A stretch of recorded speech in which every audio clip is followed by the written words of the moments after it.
The silence of the night echoed through the marble floors of the presidential palace in Ouagadougou. Ibrahim Traore, the elected president of Burkina Faso, sat in the solitary corner of his office, turning the pages of an old book. It was the same book his father had given him when he was just 14 years old. Ibrahim still remembered that moment vividly. When handing him the book, his father had said, "This is my most beloved book. Keep it safe." He was still absorbed in the book when the screen of his phone on the desk began to glow. A private number was flashing on the screen, all its digits hidden. Ibrahim immediately became alert. A call on the secret line this late at night meant either news of death or deals that played with the nation's destiny. Without wasting time, he pressed the phone to his ear. But there was no human voice on the other end. A cold, lifeless, robotic voice emerged. "Ibrahim Traore, you have something that shouldn't be in your possession." Upon hearing the voice, Ibrahim's forehead creased with concern. "Who are you? And what are you talking about?" The tone remained cold and merciless. "Who I am isn't important for you to know. You just need to understand that we have a right to Burkina Faso's treasure. Hand it over to us, or we can accomplish this task by removing you from our path." Hearing this, the veins in Ibrahim's hands tensed. Although a wave of fear certainly rose in some corner of his heart, a flame blazed even brighter, one of love and honor for his homeland. "I cannot lay my people's wealth at anyone's feet. The treasure that belongs to my nation will emerge only for them. Don't waste your time and mine in the future." With that, he hung up without listening to another word. But little did he know that only the phone had been disconnected, not the danger. From that night onward, it seemed as though the silent footsteps of death could be heard everywhere. Ibrahim continued receiving such calls during the day, so initially he ignored them. But the very next day, a secret message arrived on the president's security code line, a video clip showing some people standing outside a dark cave with modern weapons. Behind them fluttered a strange black flag. The video contained a threatening voice. Ibrahim focused on the flag where a name was written, the same name that had appeared in intelligence reports years ago, then vanished as if swallowed by the earth. It was the flag of an international secret organization that incited rebellions in Africa to seize natural resources, buying rulers and eliminating those who wouldn't be bought. Ibrahim's senior advisor said, "Sir, they're demanding the location of the treasure. If we refuse, this matter could escalate beyond your life." But Ibrahim replied without any fear. His voice was quiet but filled with certainty, such certainty that the entire room fell silent. "My life may be lost, but I will not become a merchant of Burkina Faso." For him, sacrificing his life was better than betraying his homeland. Days passed and the threats intensified. Each call brought new demands, new ultimatums. The mysterious voice had evolved from threats to specific demands. The locations of the 5 golden mountains that legend spoke of, mountains that contained the accumulated wealth of ancient African kingdoms, hidden centuries ago to protect them from invaders. These weren't mere fairy tales. Ibrahim knew the truth behind the legends. His grandfather had told him stories of these mountains when he was a child, stories that seemed like bedtime tales but carried the weight of historical reality. 5 specific locations across Burkina Faso's landscape, each concealing vast deposits of gold, silver, sapphires, and rubies. The geological surveys had been conducted in secret over the past decade. Modern technology had confirmed what ancient wisdom had preserved through oral tradition. These weren't just gold deposits. They represented enough wealth to transform Burkina Faso from one of the world's poorest nations into Africa's richest state overnight. But wealth of this magnitude attracted predators. International mining corporations had been circling for years, conducting their own covert investigations. Foreign intelligence agencies maintained extensive files on Burkina Faso's mineral potential. The French, with their historical colonial ties, were particularly interested. American and Chinese companies had sent delegations under the guise of development aid, their real mission being reconnaissance. Ibrahim understood that revealing these locations would mean surrendering not just treasure, but sovereignty itself. Foreign corporations would establish mining operations, backed by their government's military might. The wealth would flow out of Africa, as it had for centuries, leaving behind environmental destruction and a people still trapped in poverty. The phone rang again. This time the robotic voice carried a different tone, one of calculated patience wearing thin. Ibrahim Traore, you have 48 hours to provide us with the coordinates of the 5 mountains. Refuse, and you'll never see your father's funeral. The line went dead. Ibrahim sat back in his chair, processing the implications. His father, Amadou Traore, was a simple man who had retired to his family farm outside the capital. He tended his fields, prayed 5 times daily, and lived a life of quiet dignity. He posed no threat to anyone, owned no weapons, maintained no security detail. He was the perfect target for those who understood that sometimes the most effective weapon against a leader isn't fear for one's own life, but fear for those we love most. The intelligence reports painted a disturbing picture. Director General Ouedraogo spread the files across Ibrahim's desk with trembling hands. The investigation had uncovered a conspiracy that reached into the highest levels of government. Mr. President, we've identified the source of the leaks. The conspiracy involves your former Minister of Mining, Nadim Kabore, and several members of your inner circle. Ibrahim studied the surveillance photographs. Nadim, whom he had trusted with sensitive geological data, Bashir Kadir, his senior advisor who had been present during every briefing about the mountains, Marcus Finch, a French businessman who had maintained extensive contacts within the government under the pretext of development cooperation. The intercepted communications revealed the scope of the betrayal. Ghost 11, the shadowy organization behind the threats, had been receiving detailed intelligence for months. They knew the approximate locations of the treasure sites. They understood the government's security protocols. Most damaging of all, they had detailed profiles of Ibrahim's psychological makeup, his strengths, his vulnerabilities, and his unwavering commitment to his father. Sir, the Director General continued, we've confirmed that your father was taken 3 days ago while working in his fields. The kidnappers used a sophisticated operation, multiple vehicles, communications jamming, and precise timing that suggests professional military training.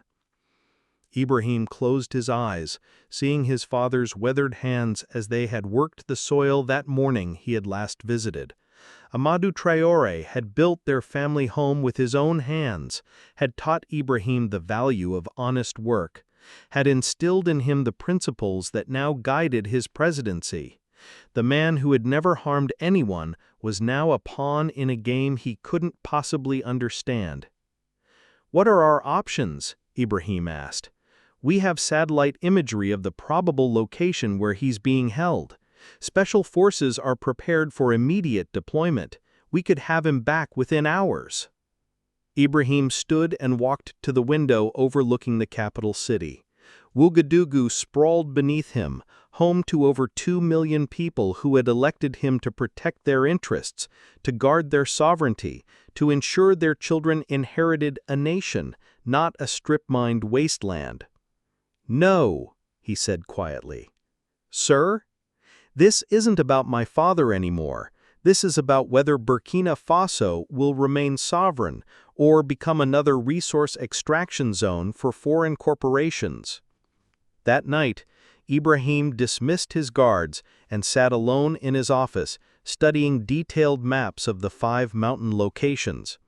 Each site had been carefully surveyed over the past 3 years, using ground-penetrating radar, core sampling, and geological analysis. The wealth beneath these seemingly ordinary hills was staggering. Mount Tanakuro in the southwest contained an estimated 847 tons of gold in easily accessible deposits. Mount Gobnangu held even greater treasures: gold, silver, and rare earth elements, worth approximately $12 billion at current market prices. The 3 smaller sites contained enough precious stones to establish Burkina Faso as a major player in the global gems market. But Ibrahim also understood the historical context. These treasures had been hidden by his ancestors during the era of slave raids and colonial invasion. They represented not just wealth, but the accumulated cultural heritage of multiple kingdoms: the Mossi Empire, the Songhai, and smaller principalities that had once flourished across West Africa. His grandfather's words echoed in his memory. "The treasure belongs to the soil, and the soil belongs to the people. It will reveal itself when the people are ready to be its guardians, not its exploiters." Ibrahim made his decision. He would appear to surrender, to give the conspirators exactly what they thought they wanted, while simultaneously setting a trap that would eliminate the threat permanently. He activated his secure communication system and began implementing his plan. The next morning, Ibrahim's behavior changed dramatically. He appeared nervous, distracted, jumping to sudden sounds. His staff noticed dark circles under his eyes, suggesting sleepless nights. Word quickly spread through the palace that the president was under tremendous stress. This was exactly the impression Ibrahim wanted to create. Meanwhile, his most trusted operatives, a team of young cyber warfare specialists operating undercover as media assistants, worked frantically to trace the communications network that Ghost 11 was using to coordinate their operation. Fawad, the lead technician, reported their progress. "Mr. President, we've identified the relay servers they're using. The final signal traces to the Koyura forest region, specifically an abandoned mining facility that was closed 15 years ago. Can you confirm my father's location?" "With 87% certainty, yes, sir. The acoustic signature analysis of the background sounds in their last phone call matches the geographical characteristics of that area. There's also thermal imaging suggesting human activity at the site." Ibrahim nodded. Phase 1 of his plan was complete. "Continue monitoring, but take no action. I want complete surveillance data on their movements, their security protocols, and their communication patterns." "Sir, shouldn't we organize a rescue operation?" "Not yet. I need them to believe they're winning." The next call came exactly when Ibrahim expected it. The robotic voice had acquired a new edge of impatience. "Time is running out, Mr. President. Have you made your decision?" "Yes," Ibrahim replied, allowing his voice to crack slightly. "I'm prepared to cooperate." There was silence on the other end, followed by what sounded like surprise. "We didn't expect you to surrender so easily." "Every man has people he loves more than principles. I want to save my father." "Excellent. We'll send you coordinates for a meeting tomorrow night. Come alone and bring detailed maps of all 5 mountain locations. I want proof of life first." Another pause. Then sounds of movement, chains rattling, a door opening. Suddenly, Ibrahim heard his father's voice, weak, tired, but unmistakably real. "Ibrahim, my son, where are you? Don't give them anything. Don't give them the gold. This is a trap." The voice cut off abruptly, replaced by sounds of struggle and a muffled cry. The robotic voice returned. "You have your proof. Don't test our patience further." The line went dead. Ibrahim sat motionless for several minutes, his hands clenched into fists. The voice of his father, frightened but defiant, even in captivity, had provided him with crucial information. The background sounds, the acoustic properties, even the specific words his father had chosen, all confirmed the intelligence his team had gathered. More importantly, his father's warning about a trap revealed that Ibrahim Traore understood more about the situation than his captors realized. The old man was not just a victim. He was providing intelligence to his son, even while imprisoned. He called an emergency meeting with his most trusted military commander, General Ahmad, and his cyber warfare team. The small group gathered in a secure conference room deep within the presidential palace. "Gentlemen, tomorrow night I will walk into what appears to be a surrender meeting. In reality, we will be springing a trap that eliminates this threat permanently." General Ahmed, a weathered veteran of multiple conflicts, leaned forward. "Sir, the risk to you personally is enormous. These are professional killers. If something goes wrong, then at least I will die fighting for Burkina Faso rather than living as its betrayer." He spread detailed architectural plans across the table. "This is the abandoned Kuyora mining facility, built by a French company in 1987, closed in 2009 due to low-grade ore deposits. The facility has 3 main buildings, an underground tunnel system, and multiple access points." Fawad, the lead technician, added his analysis. "Sir, our surveillance shows 11 individuals at the site. They've established a command center in the main administrative building and are holding your father in the underground section. Security measures: standard small unit tactics, perimeter guards, rotating patrols, communications equipment. Professional but not exceptional. Their confidence in their plan is making them somewhat complacent." Ibrahim studied the satellite imagery. "They expect me to arrive as a defeated man, desperate to save my father. They'll lower their guard when they think they've won." General Ahmed traced potential approach routes on the map. "Special forces can be in position within 2 hours of your signal. We'll have snipers, assault teams, and air support standing by." "No," Ibrahim said firmly, "this cannot appear to be a government military operation.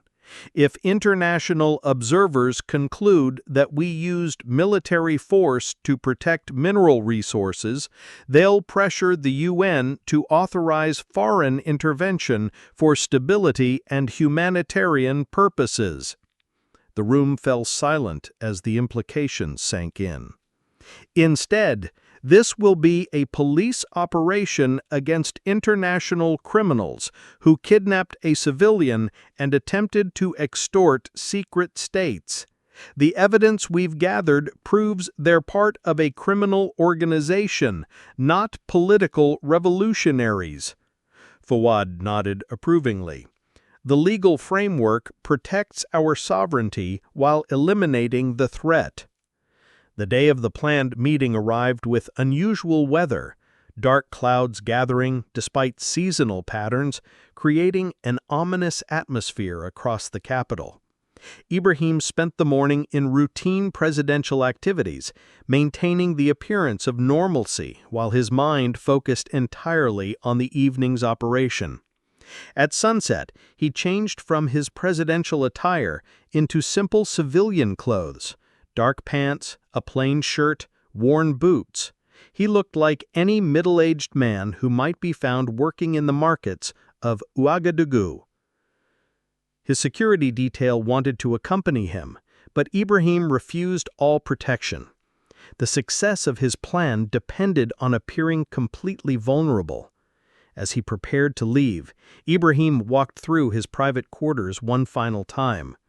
He stopped at a photograph of his parents taken on their wedding day, young, hopeful, looking toward a future they believed would be better than their past. His mother had died 3 years earlier, never living to see her son become president. Now his father was in danger because of the position Ibrahim had chosen to accept. He touched the photograph gently. "I will not let them win," he whispered. The drive to Kuyura Forest took 90 minutes along increasingly rough roads. Ibrahim drove alone, following GPS coordinates that led him deep into terrain he had not visited since childhood hunting expeditions with his father. As he approached the coordinates, his dashboard radio crackled to life with a familiar robotic voice. "Stop your vehicle and proceed on foot. Follow the lights." A series of chemical light sticks had been placed along a narrow path leading into the forest. Ibrahim followed them for nearly a kilometer before reaching the abandoned mining facility. The mining complex appeared exactly as his intelligence reports had described. 3 concrete buildings connected by covered walkways, the whole facility surrounded by a chain-link fence topped with rusted barbed wire. Floodlights illuminated the main entrance, where 2 armed guards waited. Ibrahim walked steadily toward them, his hands visible and empty except for a sealed envelope containing what appeared to be detailed geological maps. "Stop there," one guard called out in accented French. "Remove any weapons." Ibrahim complied, producing a small pistol from a concealed holster and placing it on the ground. The guards approached, searched him thoroughly, and confiscated his phone. "Follow us," the second guard ordered. They led him through the main building into what had once been the facility's central conference room. The space had been converted into a makeshift command center with computers, communication equipment, and tactical displays showing satellite imagery of the 5 mountain locations. 11 men in dark clothing and tactical gear were present, most with their faces concealed behind masks or balaclavas. Their leader, distinguished by more elaborate equipment and apparent authority over the others, stepped forward. "Mr. President," the man said in heavily accented English, "thank you for your cooperation. Your father's life depends on the accuracy of the information you're about to provide." Ibrahim maintained steady eye contact. "I want to see him first." The leader gestured to 2 subordinates, who disappeared through a doorway leading to the underground sections of the facility. Minutes later, they returned escorting an elderly man whose hands were bound but who walked with dignity despite obvious exhaustion. Amadou Traore looked directly at his son, and Ibrahim saw something unexpected in his father's eyes. Not fear, but alertness, even anticipation. The old man understood that this meeting was not what it appeared to be. "Papa," Ibrahim said softly, "are you hurt?" "No, my son, but these men are making a terrible mistake." The leader interrupted impatiently. "And not for Union sentiment. Give us the maps." Ibrahim held up the envelope. "These show the precise locations of all 5 sites, including access routes and geological data your mining equipment will need." As he extended the envelope toward the leader, Ibrahim made a subtle hand gesture. touching his ear briefly as if adjusting his hearing. To the casual observer, it appeared to be a nervous habit. In reality, it was a prearranged signal. The leader opened the envelope and began examining the contents. Detailed topographical maps with geological survey data, GPS coordinates, and what appeared to be extensive technical specifications for each treasure site. "These look authentic," he said after several minutes of study, "but we'll need to verify their accuracy before releasing your father." "That wasn't our agreement." "Our agreement has changed. We'll take you to the first site tomorrow. If the treasure is there as indicated, your father goes free. If you've deceived us—" He left the threat unfinished. Ibrahim appeared to consider this, then nodded reluctantly.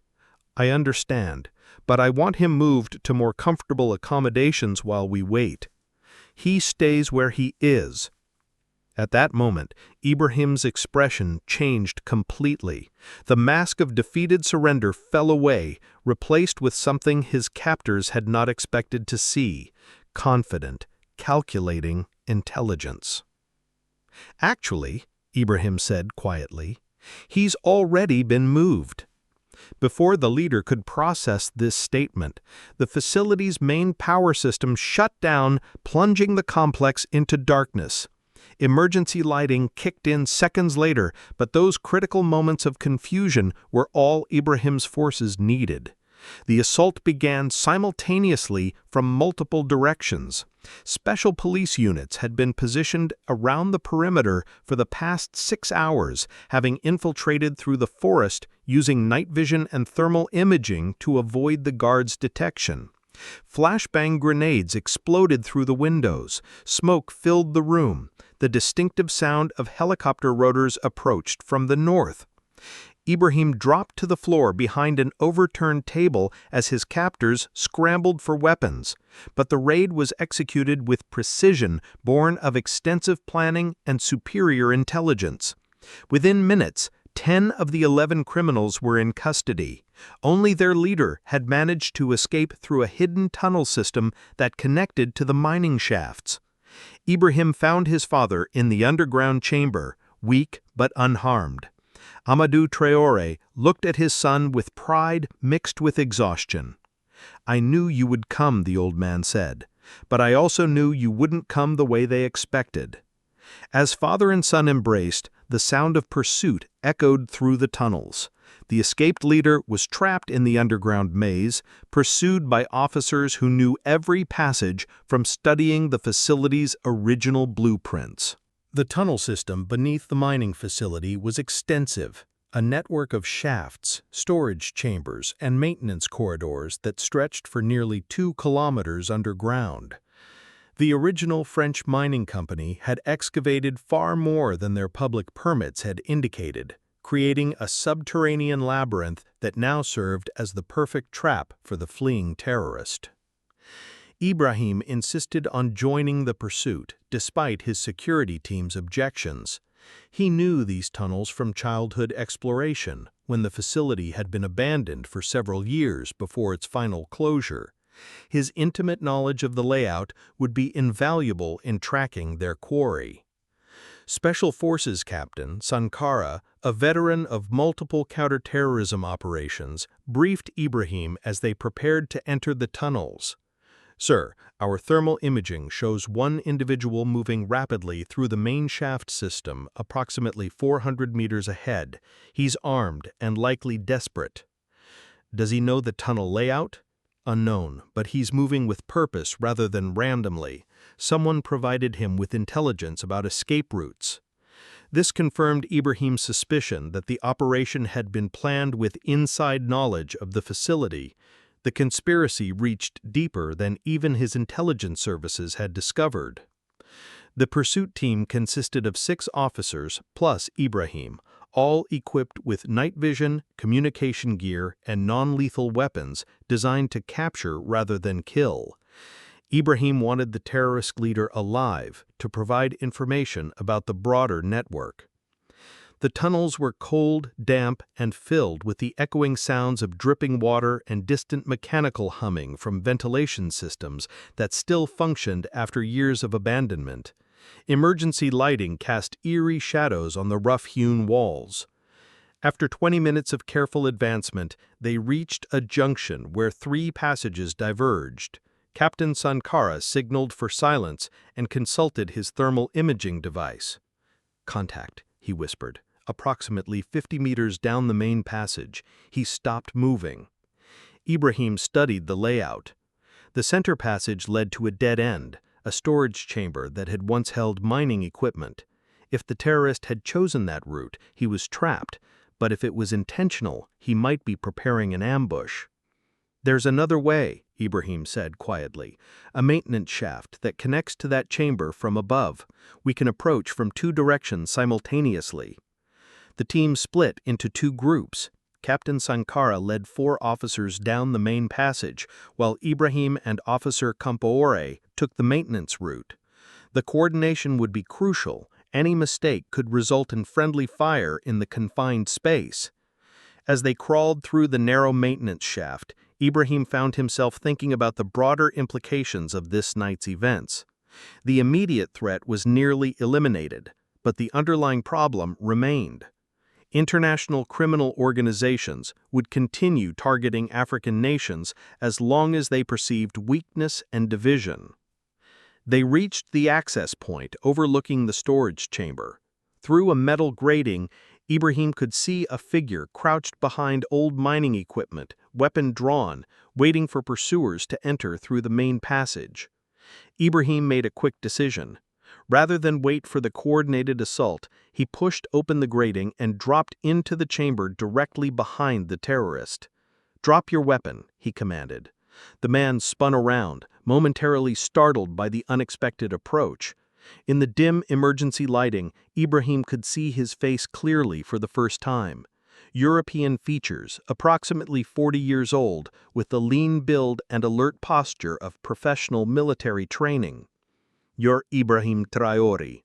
We know all about you. Former military intelligence, trained in counterterrorism, appointed president specifically because of your security background.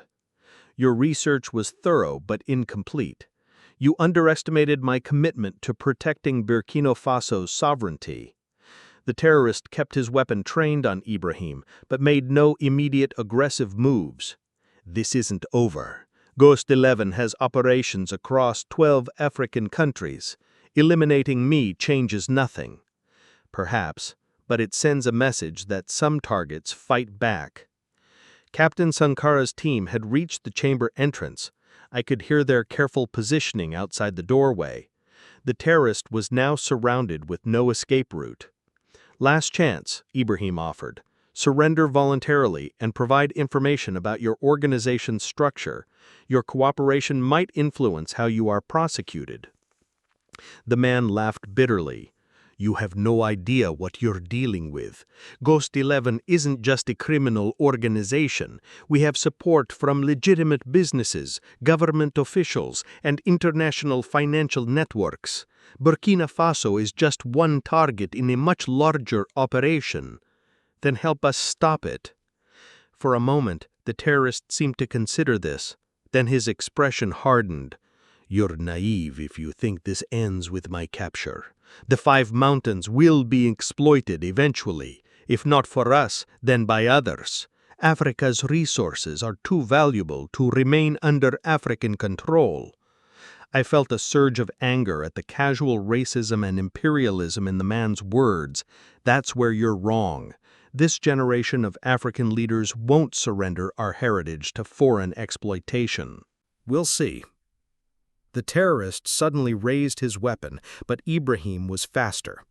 Years of training took over as he lunged forward, deflecting the gun barrel while driving his shoulder into the man's chest. They crashed into the mining equipment as Captain Sankara's team rushed through the doorway.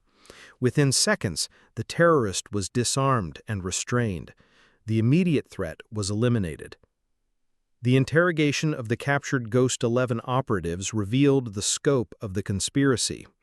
Over the following days, as investigators pieced together evidence from computers, communications, and personal testimonies, a disturbing picture emerged. The organization had been planning operations against resource-rich African nations for over 5 years. Burkina Faso was chosen as their first major target because of intelligence indicating the existence of the 5 treasure sites and the perceived vulnerability of the country's democratic government. Their strategy was sophisticated: identify and recruit corrupt officials within target governments, establish legitimate business fronts for money laundering and equipment procurement, and coordinate with international criminal networks for operational support. The French businessman Marcus Finch operated a development consulting company that had contracts with 7 African governments.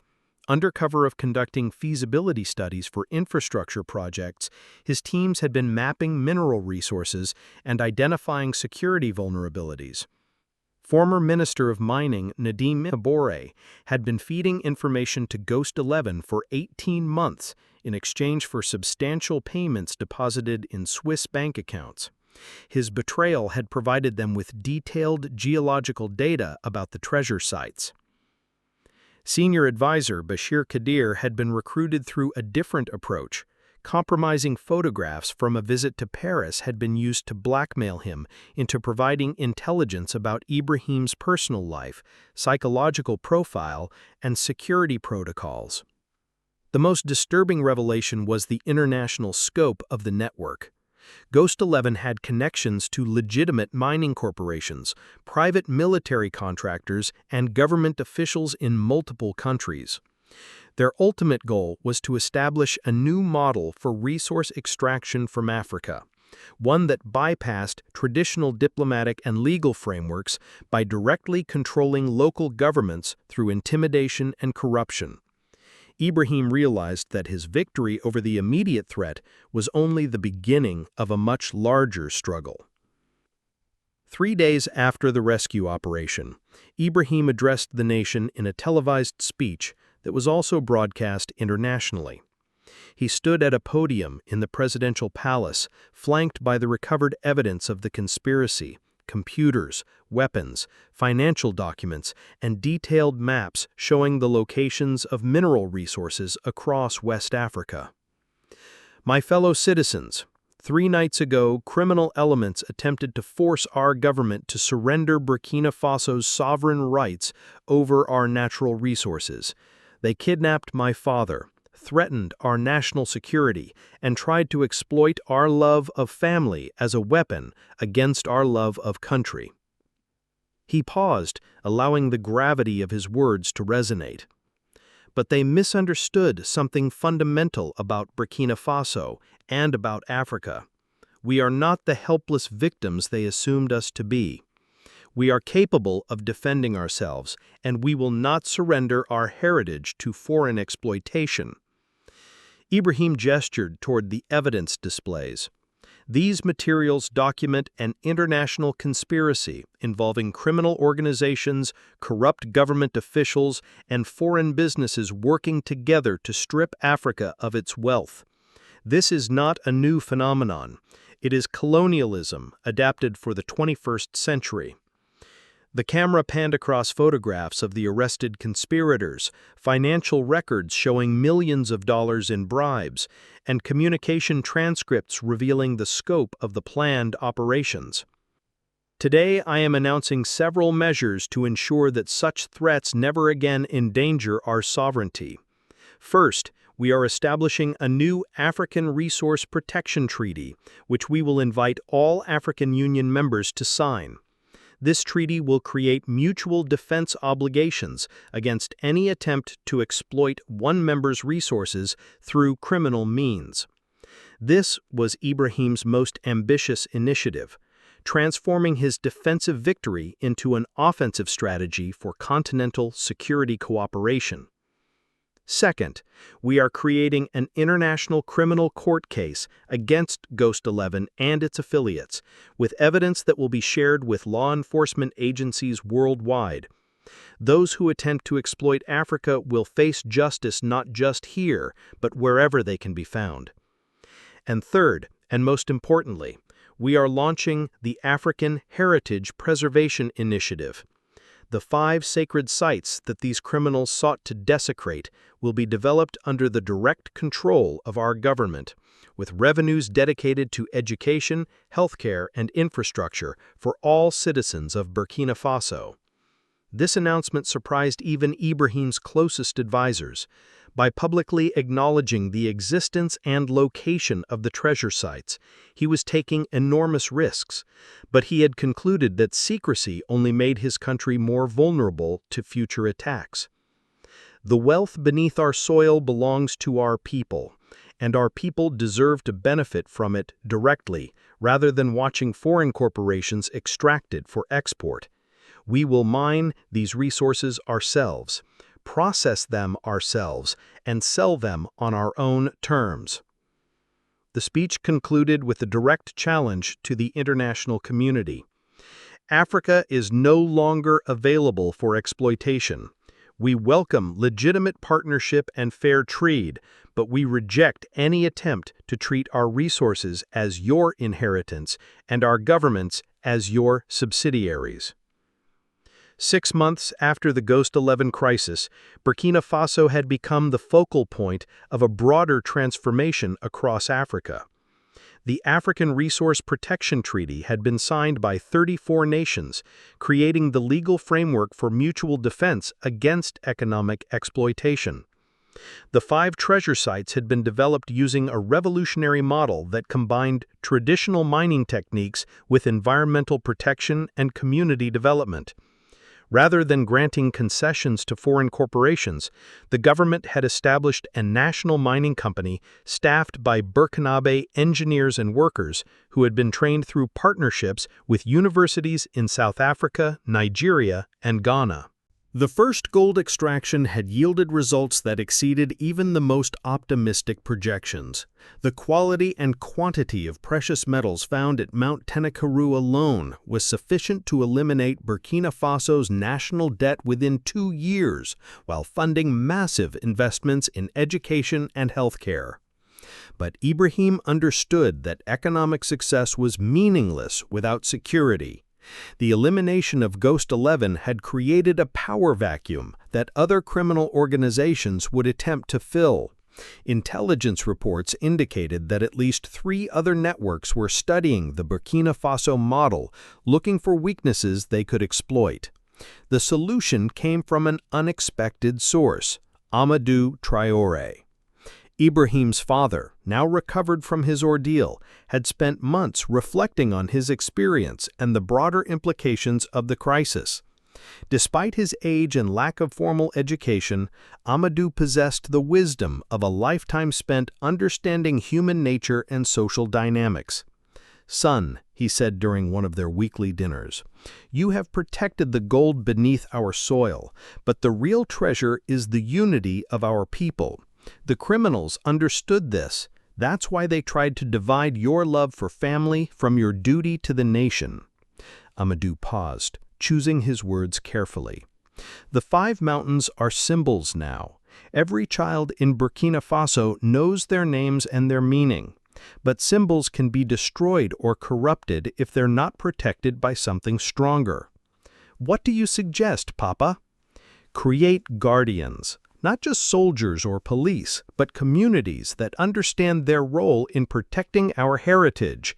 Make every citizen a defender of our sovereignty." This conversation led to Ibrahim's most innovative policy initiative, the Community Heritage Program. Rather than centralizing security around the treasure sites, the government established training and education programs that engaged local communities as the primary protectors of the resources in their regions. Farmers, teachers, merchants, and young people throughout Burkina Faso received training in recognizing signs of foreign exploitation attempts, reporting suspicious activities, and understanding the economic importance of maintaining community control over local resources. The program proved remarkably effective. Within months, several attempted infiltrations by foreign prospecting teams had been detected and reported by local community members before any damage could occur. The transformation of Burkina Faso attracted attention throughout Africa and beyond. Delegations from other developing nations visited Ouagadougou to study the resource protection model and consider adapting it to their own circumstances. The African Union formally endorsed the Community Heritage Program as a model for sustainable development that maintains sovereignty while promoting economic growth. This endorsement carried significant weight in international forums, where African nations had often struggled to present unified positions on resource management issues. But success also attracted new challenges. International mining corporations that had been excluded from Burkina Faso's development began lobbying their home governments to pressure the country through diplomatic and economic channels. The French government, particularly concerned about the precedent this might set for other former colonies, began restricting trade relationships and hinting at sanctions if Burkina Faso didn't allow greater foreign participation in its mining operations. American and Chinese companies competing for influence across Africa offered various incentives and pressures designed to secure preferential access to Burkinabe resources. Ibrahim found himself fighting the same battle on a different level. Foreign governments using economic leverage to achieve what criminal organizations had attempted through violence and intimidation. His response was to strengthen the African Resource Protection Treaty by adding economic mutual support provisions. Member nations agreed to prioritize trade with each other, reducing their dependence on former colonial powers and creating alternative markets for African resources. This economic cooperation network grew rapidly as more nations recognized the benefits of intra-African trade relationships that weren't controlled by external powers. Ghana began purchasing processed gold directly from Burkina Faso's national mining company. Nigeria offered technical expertise and equipment in exchange for rare earth elements. South Africa provided training programs for Burkinabe engineers and geologists. The success of this approach became undeniable when Burkina Faso's GDP growth reached 18% in the first year after the treasure sites became operational, the highest sustained growth rate in the nation's history, achieved without foreign debt or dependence on international aid programs. 2 years after the Ghost 11 crisis, Ibrahim stood once again at the window of his presidential office, but the view had changed dramatically. Construction cranes dotted the Ouagadougou skyline as new hospitals, schools, and technology centers rose throughout the capital. The sounds of prosperity, traffic, construction, commerce had replaced the quiet desperation that had once characterized one of the world's poorest nations. But Ibrahim's satisfaction was tempered by awareness that their success had made Burkina Faso an even more attractive target for those who profited from African weakness. Intelligence reports indicated that at least 6 different organizations were studying the Ghost 11 failure, looking for more effective approaches to achieving the same goals. The latest threat came from an unexpected direction. A coalition of international NGOs and human rights organizations had begun questioning whether Burkina Faso's rapid development was environmentally sustainable and socially equitable. While some of these concerns were legitimate, investigations revealed that several of the most vocal organizations received funding from the same corporations that had been excluded from the country's mining operations. "They've learned," Ibrahim observed to General Ahmed during one of their weekly security briefings. "Direct criminal approaches failed, economic pressure was ineffective, so now they're trying moral and environmental arguments." General Ahmed nodded grimly. "It's more sophisticated than anything Ghost 11 attempted.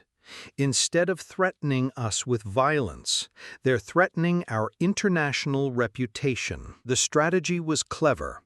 Raise questions about environmental damage, worker safety, and wealth distribution that would pressure international bodies to intervene in Burkina Faso's internal affairs under the pretext of protecting human rights and environmental standards." Ibrahim's response was characteristically direct and innovative. Rather than defending against these criticisms, he embraced them by establishing the most rigorous environmental and social standards in the African mining industry. Every mining operation was required to meet environmental impact standards that exceeded European Union requirements. Worker safety protocols were modeled on the best practices from Norway and Canada. Revenue distribution was made completely transparent through public audits conducted by independent African accounting firms. Most importantly, he invited the critics to participate in the oversight process. Environmental organizations were given access to all mining sites for independent monitoring. Labor rights groups were invited to establish permanent offices in Burkina Faso to ensure worker protections were maintained. This strategy transformed potential enemies into partners, while demonstrating that African nations could maintain higher standards than their former colonial rulers. The success of Burkina Faso's model had catalyzed similar transformations across Africa. Ghana had nationalized several foreign-owned gold mines and established community-controlled development programs. The Democratic Republic of Congo was renegotiating cobalt mining contracts to ensure greater domestic benefit from their mineral wealth. Even smaller nations like Rwanda and Botswana were asserting greater control over their natural resources. This continental awakening created opportunities for unprecedented cooperation, but also new challenges. Coordinating policies among dozens of nations with different languages, cultures, and political systems required diplomatic skills that had rarely been necessary in African politics. Ibrahim found himself serving not just as Burkina Faso's president, but as an informal coordinator for the growing African resource sovereignty movement. His office became a destination for delegations seeking advice on implementing similar programs in their own countries. The most significant breakthrough came when the African Union voted to establish the Continental Resource Management Authority, a permanent institution tasked with helping member nations maximize the benefit they received from their natural resources while maintaining environmental and social standards. This authority would provide technical expertise, coordinate market access, and offer mutual support against external pressure. More importantly, it represented the first time in modern history that African nations had created a truly independent institution for managing their continental wealth. But success brought new responsibilities. As the de facto leader of the African resource sovereignty movement, Ibrahim became a target for more sophisticated and dangerous enemies than Ghost 11 had ever represented. The crisis began subtly, as the most dangerous challenges often do. Reports started appearing in European and American media questioning the legitimacy of Ibrahim's election, suggesting that his administration was becoming authoritarian and that international intervention might be necessary to protect human rights in Burkina Faso. These media campaigns were coordinated with diplomatic pressure from several Western governments that began questioning Burkina Faso's trade relationships and hinting at possible sanctions. Simultaneously, social media campaigns appeared across West Africa promoting the idea that traditional leaders were being marginalized by modern governments, and that foreign support might be available for those who opposed current political arrangements. Ibrahim recognized this as a more sophisticated version of the same strategy Ghost 11 had attempted: divide African societies internally while applying external pressure, creating conditions that justified foreign intervention. But this time, the threat wasn't criminal organizations acting independently. Intelligence analysis revealed coordination between legitimate government agencies, multinational corporations, and media organizations that suggested state-level involvement in the campaign against African resource sovereignty. The most direct challenge came when French President Emmanuel Macron publicly stated that France retained historical responsibilities in West Africa that might require active involvement if regional stability was threatened by irresponsible resource management policies. This was diplomatic language for a threat of military intervention. Ibrahim's response was to call an emergency summit of African Union leaders in Addis Ababa. For the first time since independence, African leaders gathered not to discuss aid requests or diplomatic relationships with former colonial powers, but to coordinate resistance against a renewed attempt at external control. The summit lasted 3 days and resulted in the most significant declaration of African independence since the 1960s. The Addis Ababa Accord established mutual defense obligations among African Union members, created economic partnerships that reduced dependence on former colonial powers, and declared that any military intervention against one member nation would be considered an attack against all members. Most importantly, the accord included a provision that foreign military intervention in African affairs would result in the immediate suspension of all resource exports to the intervening nations and their allies. The Addis Ababa Accord marked a turning point, not just for Burkina Faso, but for the entire African continent. For the first time since the colonial era ended, African nations were acting with unified purpose rather than competing against each other for foreign approval and investment. The economic results were dramatic. Intra-African trade increased by 300% within 18 months as nations redirected commerce toward continental partners rather than former colonial powers. The African Continental Free Trade Area, which had struggled for years to gain momentum, suddenly became the world's largest trading bloc by land area and population. Technology transfer accelerated as African universities and research institutions began collaborating on resource extraction, processing, and manufacturing techniques adapted specifically for African conditions and controlled by African expertise. Most significantly, the brain drain that had plagued Africa for decades began to reverse as young professionals found opportunities for meaningful work in their home countries rather than emigrating to Europe or North America. Ibrahim watched these developments from Ouagadougou with satisfaction, but also with awareness that success created new responsibilities. Burkina Faso had become a symbol of African independence, which meant that its failures would be scrutinized as evidence that African self-determination was unrealistic. The pressure to succeed perfectly was enormous, but so were the resources and support available to meet that challenge. 5 years after the Ghost 11 crisis, Ibrahim prepared for what he knew would be his final public address as president of Burkina Faso. Constitutional term limits meant he would step down in 6 months, but more importantly, he believed the transformation he had initiated was now self-sustaining.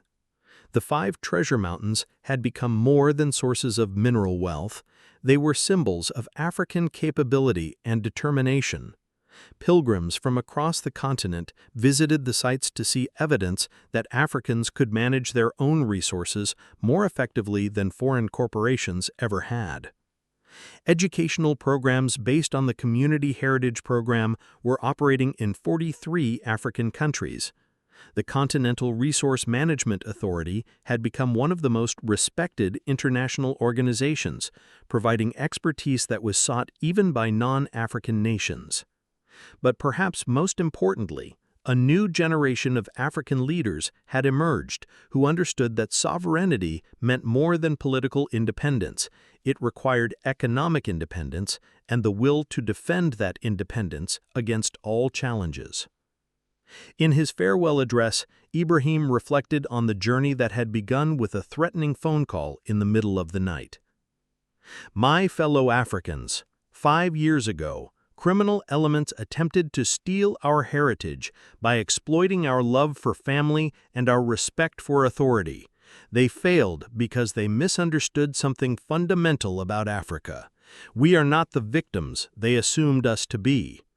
We have proven that Africans can extract our own resources, process them in our own facilities, and sell them on our own terms. We have demonstrated that African communities can protect their own heritage more effectively than foreign security forces ever could. Most importantly, we have shown the world that the age of African subservience is ending. We welcome partnership based on mutual respect, but we reject any relationship based on exploitation or condescension. The 5 golden mountains of Burkina Faso have yielded their treasures not to enrich foreign corporations, but to build schools and hospitals for African children, to train African engineers and doctors, and to secure African independence for future generations. This is our legacy. Africa belongs to Africans, and Africans are capable of managing African affairs. The world must learn to relate to us as equals or not at all." As Ibrahim Traore left the presidential palace for the final time, the morning sun cast golden light across Ouagadougou's transformed skyline. The city had become a symbol of African potential realized, modern, prosperous, and proudly independent. The old book his father had given him so many years ago remained on his desk for his successor, along with a note: "The greatest treasure is not beneath our soil, but within our people. Guard it well." Amadou Traore, now in his 70s but still vital, waited outside the palace with a simple farmer's pickup truck. Together, father and son drove toward the family farm where Ibrahim would spend his retirement writing memoirs and tending the soil that had taught him the difference between true wealth and mere riches. Behind them, the 5 golden mountains stood guardian over a nation that had learned to protect its treasures not through secrecy and fear, but through unity and strength. The legacy of Ghost 11's failed conspiracy lived on, not in the criminal organization itself, which had been completely dismantled, but in the African awakening it had inadvertently catalyzed. Burkina Faso had entered the 21st century as one of the world's poorest nations.